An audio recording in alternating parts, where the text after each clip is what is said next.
Hello everyone. Just like to acknowledge that we're standing on the land of the Gumbunge people and pay my respects to the elders and the ancestors. I've been working with Byron Council for 9 months on this project. But the data that we've been collecting was looking so good into 6 months that I decided I'd apply for the Waste Conference. And this is based on the experience of working in this area for 4 or 5 years and working with North East Waste and recognising that our data really wasn't telling us the full picture, and that's what I hope that you'll get from this today. So we got a New South Wales EPA Clean Up and Prevention grant that pays me 1 day a week. It was an investment from the EPA of $20,000. So the 3 main areas that Byron suffers from illegal dumping are probably similar to other regional areas. Bushland dumping.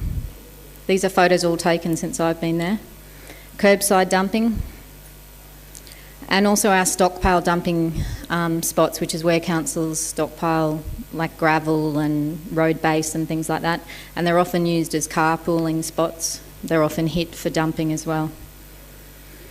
So just to give you a comparison of the data before we started the project and after. So this is the data that Byron Council supplied to me in my role at North East Waste last year. So they said they had 64 incidents of illegal dumping, that they thought they were spending about $25,000 and that they were disposing about 36 tonnes. After 9 months, we've had 596 incidents. We've spent to date $89,000. And based on the RID calculations, which we did a little bit of editing of, but there's about 255 tonnes that estimates of dumping. And also prior to the project, if I walked into the council, they couldn't give me any data on types of waste that was being dumped. I would have to look through every single incident reported and read that incident. Again, for location of dumping, I would have to pull up every single incident and find out where that location is. They had no way of recording the cost of their dumping. They had no financial reporting mechanisms. It was just being absorbed in people's budgets. So 9 months in, I can tell you that with Byron Council, our biggest issue is furniture. And we've had 197 incidents of it since July 1st. Our second biggest incident is abandoned vehicles and car parts, which we've had 102. Then green waste, we've had 76. Mattresses, 57 incidents. White goods, 39. We can also tell you, this is a map that we've photographed off RID Online, and I can tell you that in Byron Shire, this is where the concentration of dumping is. And as you can see, we all love Byron Bay, but it's also our #1 dumping spot. And by that I mean the town of Byron, because that's our whole shire there. If we zoom in on that, on Byron, we get a really clear picture that our dumping is happening in our residential areas. And it's mostly furniture dumping. They're two of our biggest residential areas in Byron. They also have a very high transient and rental population in those areas. This area out here with 105 incidents is our industrial area in Byron, but also Sunrise, which is another residential area with a high rental population. So where did we start to go about improving the data that they had? Of course, we identified who the stakeholders were. So the stakeholders around Byron Council our biggest stakeholder was actually the Parks and Open Spaces and Roads team. And surprisingly, it wasn't the waste section that applied for the funding, it was actually an administrator in the Parks office who was so sick of the dumping and dealing with the dumping, and so were her staff, that they actually put the grant in. Then Bush Regen, they're probably the next hardest hit. Just to go back, the Parks and Open Road Space, they do all the clean-up of the dumping, so that's why they're the hardest hit.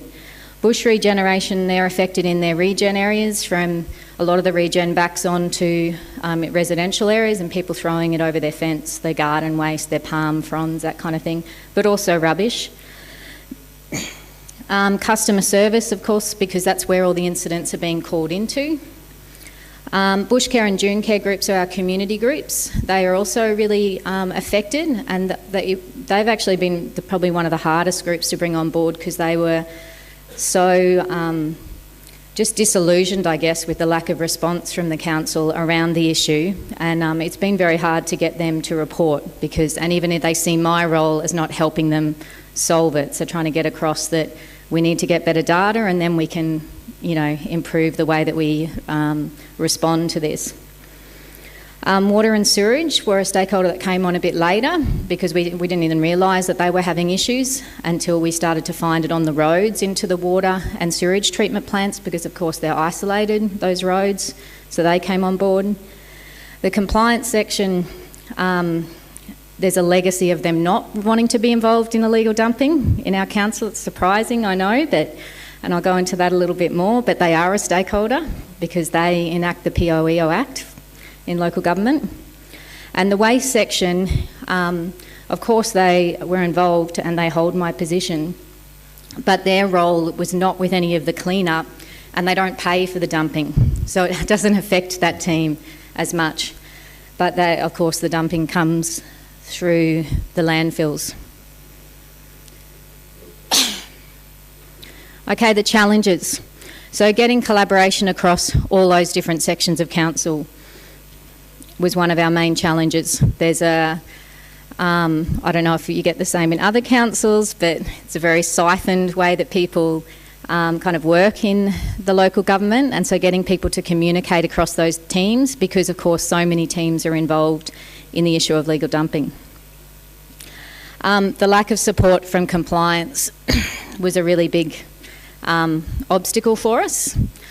But we got around that by I'm only there one day a week. I can't actually change the way they are working. I recognised all I could do was try and prove to them that they had a problem that they didn't think they had. So we just left that be for a while.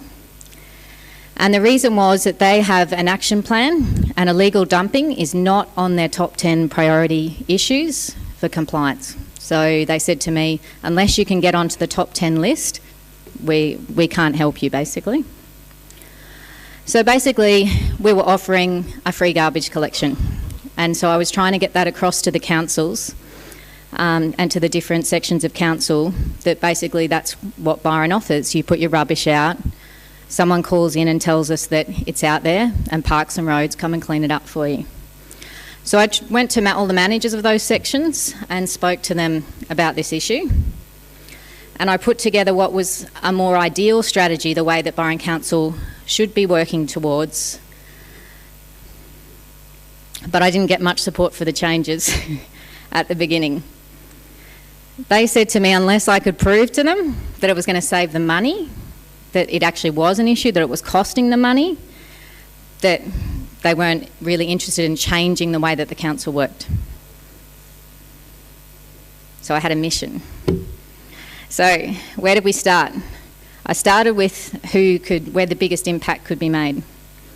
And that, of course, was the people that were most affected by it, which was in Parks and Roads.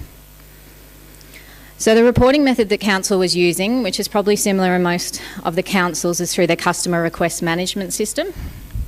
So people were calling in, emailing or snap and sending from smart devices images of illegal dumping to this to the recording system. The problem with their CRM system was it doesn't capture, one thing is it doesn't capture the data from the field staff. So when the guys are going out in response to a CRM, that's a couch. But on the way they find a mattress, and around the corner they pick up a dumped, bags of rubbish or something, or a carpet. So council had no idea that there was all these extra things that they were picking up, and there was no way of recording that. On the CRM system, Byron Council gets over 10,500 incidents reported to them on that CRM a year. And those illegal dumping CRMs were spread across 33 different categories in their CRM. So it was very hard when the Waste were telling me how many incidents of dumping they had, and they were reporting 65. That's just what was sitting under an illegal dumping number which compliance were meant to respond to. And there was a whole lot of other incidents that were spread across other categories. And also the problem with that system was there was no recording in there of types or volumes of waste. So part of the program was to move to RID Online, which is the EPA's report illegal dumping tool. And there was quite a lot of positives with this. It maps the incidents, which I showed you how we're easily able to now see where our incidents are. Oh, sorry. Every incident is categorised by waste type, so we've got really good data on what our strong illegal dumping issues are, and it estimates a waste volume for us. But we also found some negatives with working with it, was that recording the locations on the map is a bit clunky unless you've got the address exactly right and you've got your spelling right. You have to actually move over to Google Maps to work out exactly where the incident is, come back to RID Online, and that's a bit clunky, particularly if you're asking field staff to use it. They don't like to do things that take them an extra minute. It requires double entry because CRM doesn't talk to RID Online, so somebody's got to manually do that. And for our staff, they're out in a lot of remote locations. They can't get mobile range in some of the locations within the Shire, so introducing field reporting directly into RID Online wasn't going to capture all of our incidents. And that's not, I've been working with a couple of the other councils, and that's not such an issue, say, in Ballina Shire, and they are moving to direct RID Online reporting. So what we did to get around this was developed a little field sheet that mimicked what's on RID Online. There was an easy system to fill out, and all of the open spaces people carry these in their trucks. There's also, the staff told me there's quite a high level of illiteracy in our parks team, so we needed to have something that was really easy for them to kind of understand and get familiar with, and so this has kind of been quite a good tool, and we worked with them on this. So incidents recorded since July 2006. There's actually been 400 incidents through our normal CRM system. An extra 186 incidents have just come back from field staff that wasn't in response to a CRM. And there have been 10 public users reporting direct to RID Online. So how do we go about getting uptake of reporting for the field report? We started in the Parks and Roads team. We made it easy to report. I moved myself from the admin office over to the depot, where the guys, well, mostly guys who were in the field team work. So I'm only there one day a week, but they could see me when they would come in on their breaks. We would have a chat about dumping, and that was kind of, they got used to that I was the dumping girl, and we'd have a chat about the dumping. And I was always aware to thank those that I kept a record of all those field sheets and the names of the people that were reporting, so I could say, thanks John, you've done a great job this week, you know, you've given me 15 field reports, that's excellent. And also I made sure the managers knew who was cooperating and helping out. And providing evidence of our success. Every 3 months I develop a report, and I give that back to all the different managers in the council, all the field staff get a copy of it. The administrators, everyone across council knows where this project's at, what it's costing us, how many incidents, where the dumping's happening. Financial recording. We had to set up separate illegal dumping categories across the council. Some councils probably have a more centralised method of doing this, but our council has financial recording across all those sections, so we've now got an illegal dumping category across the different sections. Had to check that people were using that category number, so the administrators print that out for me once a month so that I can see which teams are using it and which aren't, and just continually reminding and encouraging and recognising those people that are using it. So 9 months in, this is the true cost of dumping to Byron Council. The reported spending is $68,000. But if we allow for an underreported amount of about 30%, because a lot of the teams didn't come on till September, some of them not till December with setting up their financial reporting, we're looking at about a spend of about $89,000 to date. And if you project this over a 12-month period, it's about $119,000 instead of $25,000 that they're spending. And Just Parks alone, they started their job number in September. So they guessed their figures for July and August. And you can see a steady increase with a huge spend in March. of $10,000. That's mostly spiked there because of the post-Christmas period, and we had a lot of reporting in January and February, but they just didn't have the time to go and clean it up. And they also were getting sick of kind of responding and realised that if they kept responding immediately, they were just giving the message that you put it out, we clean it up, which isn't the right message to give.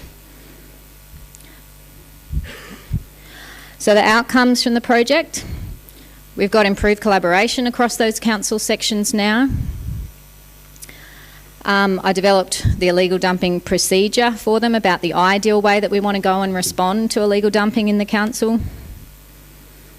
And the most exciting thing is that we've employed a full-time waste compliance officer position based on the figures that we generated. So the waste compliance officer position is not just a position that'll be compliance focused, but also surveillance focused, prevention and education. Their focus is going to be on litter and illegal dumping. So how do we justify that position?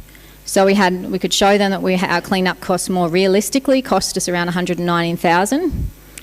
Looking at if we were more proactive with compliance, that we could potentially generate $80,000 in income. And the cost of that position is only about $100,000 to the council. So that's just a little summary of how we came about the potential of income. If we were to serve a clean-up notice on 15% of incidents, we talked to other councils about how to look at what was the best way to approach this.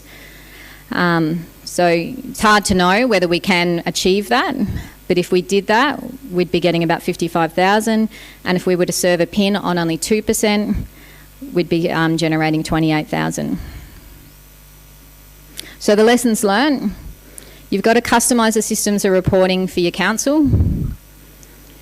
You've got to communicate with your stakeholders, of course. Even if some of them aren't on board in the beginning, you can help pull them along the way. And I think you've got to let your data do the talking, because at the end of the day, that's what's going to show you whether you've got an issue and how big your issue is.